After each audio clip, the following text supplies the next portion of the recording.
This is Public Occurrences, both foreign and domestic. And now your host, Michael O'Fallon.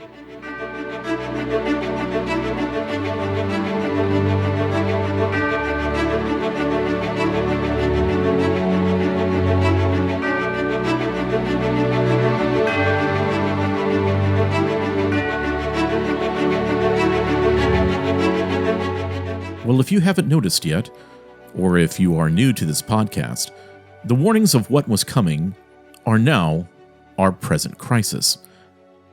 Not necessarily the crisis du jour that would most likely come first to your mind on March 12th, 2022, because you have been forced to respond in kind, exactly how the World Economic Forum and our government would like you to respond, without enough knowledge to understand who is the good side and who are the baddies.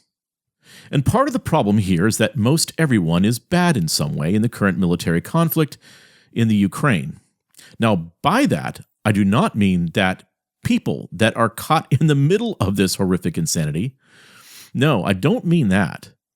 Both the Ukraine people and the Russian people. No, I am for the people. I am pro-liberty. I am pro-freedom. I am pro-individual sovereignty.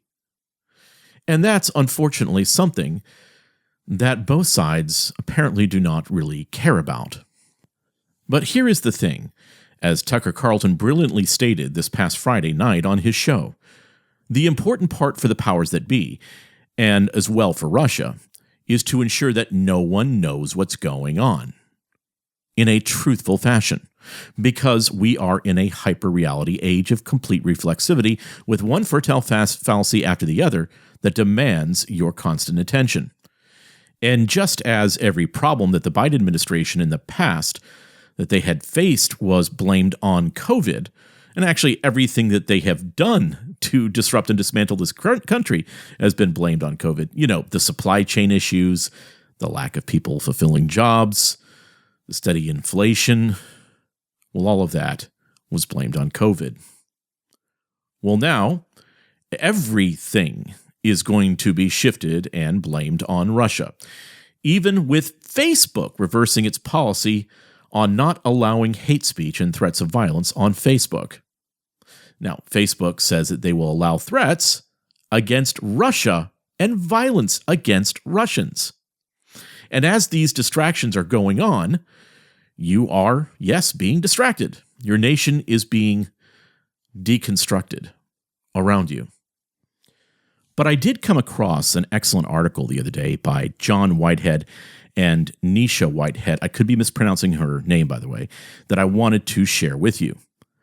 They are with the Rutherford Institute, which I have seen has had several good articles in the past, and it is clear that the Rutherford Institute is on the right side of things. So I'm going to go ahead and read a bit from this article, which can be found on our show notes with today's podcasts.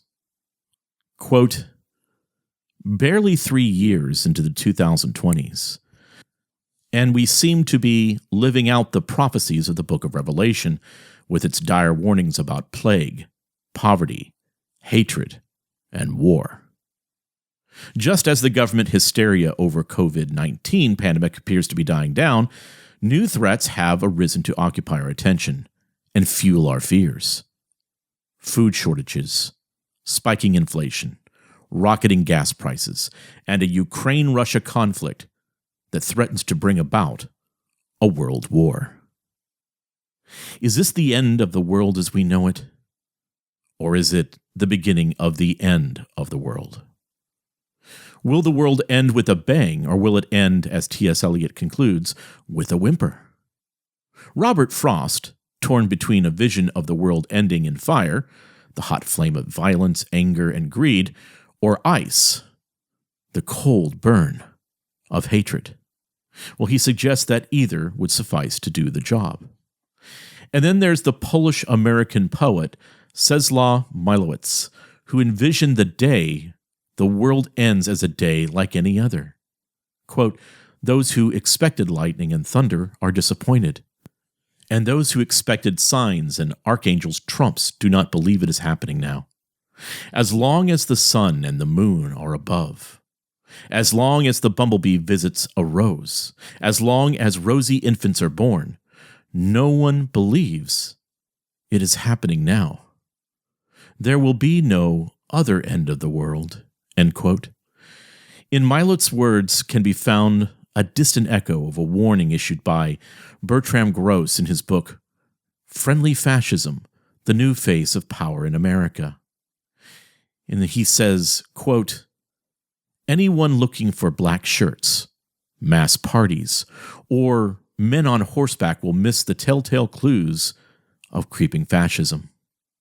In any first world country of advanced capitalism, the new fascism will be colored by national and cultural heritage, ethnic and religious composition, formal political structure, and geopolitical environment. In America, it would be the super-modern and multi-ethnic as American, as Madison Avenue, executive lunches, credit cards, and apple pie. It would be fascism with a smile, as a warning against its cosmetic facade, subtle manipulation, and velvet gloves. I call it friendly fascism. What scares me most is its subtle appeal. I am worried by those who fail to remember or have never learned that big business, big government partnerships, backed up by other elements, were the central facts behind the power structures of old fascism in the days of Mussolini, Hitler, and the Japanese empire builders. End quote. Look beyond the drum-pounding distractions of war and the fear-inducing tactics of the deep state, and consider the long-term ramifications of the so-called sanctions being levied against Russia right now. Not just the government sanctions, but the corporate lockdowns. As CBS News reports, quote, car shipments were paused, beer stopped flowing, McDonald's shut down sales of Big Macs, cargo ships dropped port calls, and oil companies cut their pipelines. Russia's invasion of Ukraine is leading some of the world's best-known brands, from Apple to Disney and IKEA, to abruptly exit a country that's become a global outcast, end quote. And this is shunning on a global scale. Some companies, as Fortune reports, have gone above and beyond what was required by government sanctions. For instance, major oil companies, including Exxon, BP, and Shell, ended joint investment projects with Russian oil companies. Major retailers, including H&M, Nike, IKEA, and TJX, have shut down Russian sales and closed stores.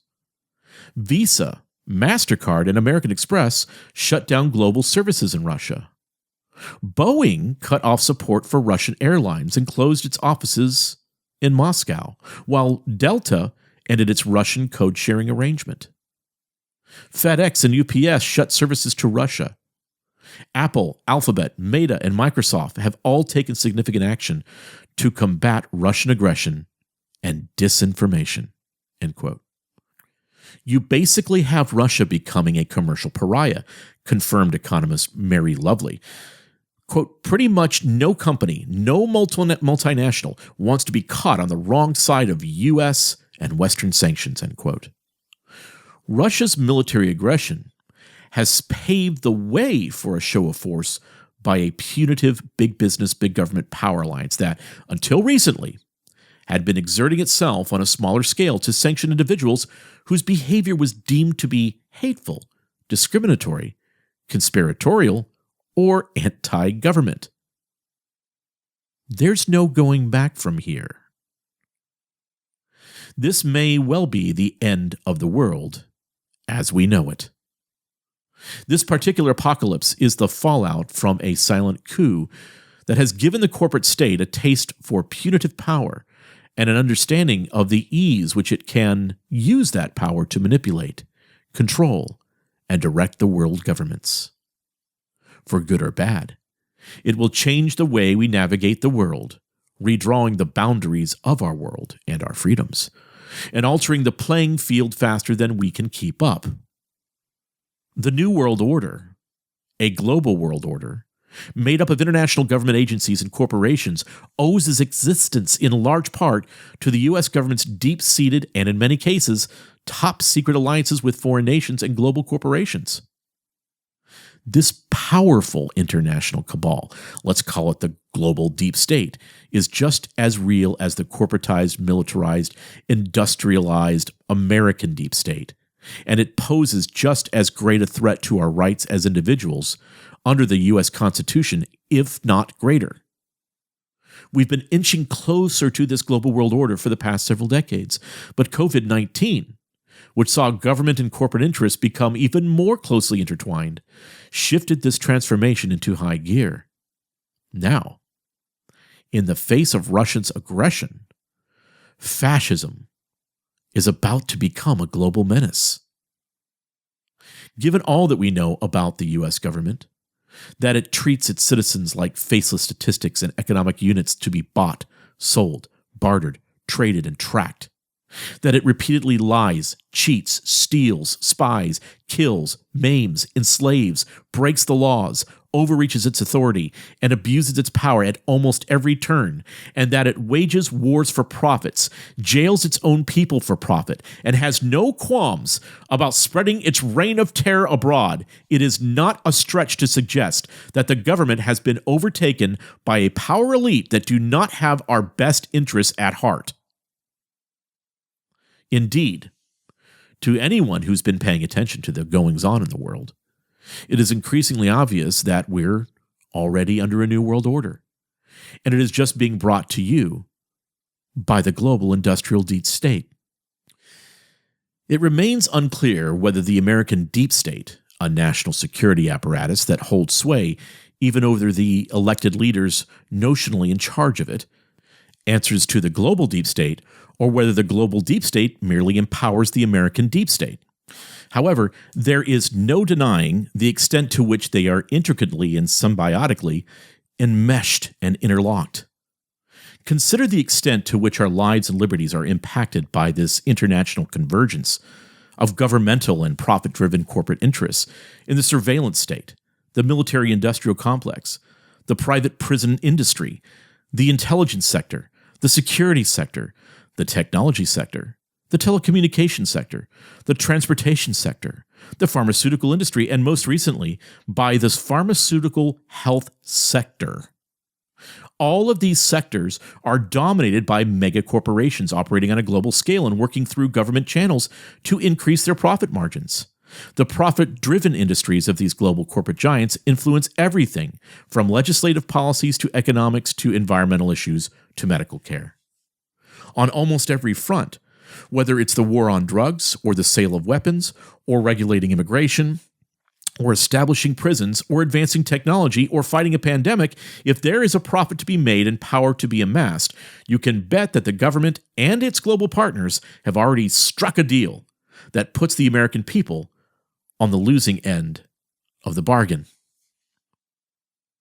We've been losing our freedoms so incrementally for so long, sold to us in the name of national security and global peace, maintained by way of martial law disguised as law and order, and enforced by a standing army of militarized police and a political elite determined to maintain their powers at all costs, that it's hard to pinpoint exactly when it all started going downhill. But we're certainly on that downward trajectory now, and things are moving fast. The government of the people, by the people, for the people, has now perished. In its place is a shadow government, a corporatized, militarized, entrenched global bureaucracy that is fully operational and is not only running the country but is about to take over the world. Given the trajectory and dramatic expansion, globalization and merger of governmental and corporate powers, we're not going to recognize this country or the rest of the world 20 years from now. It's taken less than a generation for our freedoms to be eroded and the global deep state structure to be erected, expanded, and entrenched. Yet, mark my words, the U.S. government will not save us from the chains of the global deep state. The current or future occupant of the White House will not save us. For that matter, anarchy, violence, and incivility will not save us. Unfortunately, the government's divide and conquer tactics are working like a charm. Despite the laundry list of grievances that should unite we the people in common cause against this government, the nation is more divided than ever by politics, by socioeconomics, by race, by religion, and by every other distinction that serves to highlight our differences. The real and manufactured events of recent years, the pandemic, invasive surveillance, the extremism reports, the civil unrest, the protests, the shootings, the bombings, the military exercises and active shooter drills, the color-coded alerts and threat assessments, the fusion centers, the transformation of local police into extensions of a military, the distribution of military equipment and weapons to local police forces, the government databases containing the names of dissidents and potential troublemakers have all conjoined to create an environment in which we, the people, are more divided, more distrustful, and fearful of one another. What we have failed to realize is that, in the eyes of the government, when the government and its global industrial deep state partners in the New World Order crack down, we'll all suffer. If there is to be any hope of freeing ourselves, it rests, as it always has, at the local level, with you and your fellow citizens taking part in grassroots activism, which takes a trickle-up approach to governmental reform by implementing change at the local level. One of the most important contributions an individual citizen can make is to become actively involved in local community affairs, politics, and legal battles. As the adage goes, think globally, act locally. America was meant to be primarily a system of local governments, which is a far cry from the colossal federal bureaucracy that we have today. Yet, if our freedoms are to be restored, understanding what is transpiring practically in your own backyard, in one's home, neighborhood, school district, town council, and taking action at the local level must be the starting point. Responding to unmet local needs and reaching out to injustices is what grassroots activism is all about. Attend local city council meetings, speak up at town hall meetings, organize protests and letter writing campaigns, employ militant nonviolent resistance and civil disobedience, which Martin Luther King Jr. used to great effect through the use of sit-ins, boycotts, and marches. The author closes with, "If there is any means left to us for thwarting the government in its relentless march towards outright dictatorship, it may rest with the power of communities and local governments to invalidate governmental and corporate laws, tactics, and policies that are illegitimate, egregious, or blatantly unconstitutional." End quote. And again, that article can be found at the Rutherford Institute. And here's something that I would like to state that might be in conflict with some of the things stated in the article. I have a bit more hope than the author. I know that there are men and women that have been working in this conspiracy for years, that have consciences. And now those consciences are in conflict. And they know what they have done is intentionally deceive mankind for the sake of a blend of Marxism, fascism, and just about every bad idea that has come from Rousseau, Hegel, the Fabians, Lukács, Gramsci, Horkheimer, Derrida, Foucault, and especially Marcuse. And they can see that this entire game is causing pain. They can see that it's leading to war. As one man with his own imperialist dreams of a unified ethnic theocracy is in conflict with the fascist technocrats that love to quote Gramsci and the Open Society Foundation-run State Department that has been making those sick and twisted dreams a reality. And they can see this. And it's maybe you who's listening. Maybe somebody sent you this program. Maybe you're listening right now. And maybe you aren't on the side of free human beings. Maybe you've been involved in this whole thing. But this is really starting to weigh on your conscience. And the fact that so many people that you know, even family members that you know, They know that you're a liar. And what you have done professionally to better your own position financially and within the new subjective hierarchy is lie. You are a liar. And this entire scheme of resetting the world away from capitalism and back to a royalty class sort of monarchical episcopate is evil. It is all built on lies. And maybe the Lord is really intervening in your thoughts as of late. And maybe you know it's time to stop all of this before everything is destroyed. Because as you see innocent people dying in Ukraine, as you see people infected by a sickness that did not need to be, as you see the world plunged into poverty and hunger, as you see people's cognitions and lives algorithmically enslaved, and their freedoms erased, it weighs on your conscience. And you can't sleep. And there isn't enough alcohol or drugs in the world that will help you to get a good night's rest. And so you know that it's time to speak. It is time to be clear about the deceptions. And you know that it may cost you your life or your reputation. But you know it must be done. And if you do it, you'll be courageous in my book. So I pray that you will take the necessary steps and let everyone know what is going on. And, just so you will know, I went through that process several years ago. And it has cost me nearly everything. It's also cost me tremendous loss of reputation. And for people to attack me with ridiculous stories. But you know what? I have a clear conscience. And there isn't enough money in the world that is worth a clear conscience. I'm Michael O'Fallon, and this has been Public Occurrences, both foreign and domestic.